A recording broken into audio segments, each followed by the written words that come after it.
Bueno, futuros profesionales de la restauración. Vamos a conocer ahora a Adrià y Noelia. Les hemos acompañado en un día de trabajo en el restaurante en el que hacen sus primeras prácticas. Derrochan ganas de aprender y simpatía. Además, apuntan maneras. Cualquier plato sabe mejor si nos lo traen a la mesa con la mejor de las actitudes.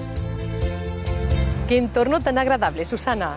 Sí, nos encontramos en la Devesa de Girona, es el pulmón de la ciudad, y aquí es donde la Fundación Ramón Noguera tiene su espacio de restauración, que es el restaurante La Rosaleda. Aquí es donde formáis a compañeros como Adrià y Noelia. Exactamente, la intención es darles una formación en hostelería. Vamos a ver si tenéis mucho trabajo hoy. Cuando empecé no sabía ni cómo coger la bandeja, pues intento ser amable. De hecho es algo que me sale espontáneo.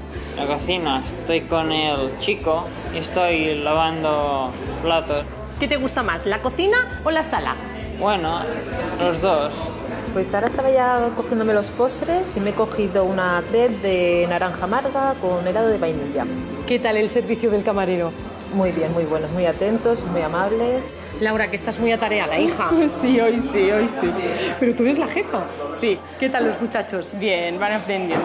Ha pedido una ensalada de cabra con vinagreta de frutos secos y un hummus. Adrián, ¿puede pasar esto? Sé lo que has pedido y cómo te lo han hecho. El hummus. Sí. Teresa, me parece que aquí viene tu ensalada. Qué bien. Creo que es una vinagreta. ¿Vinagreta de qué? ¿Frutos secos? Correcto. Buen provecho, chicas.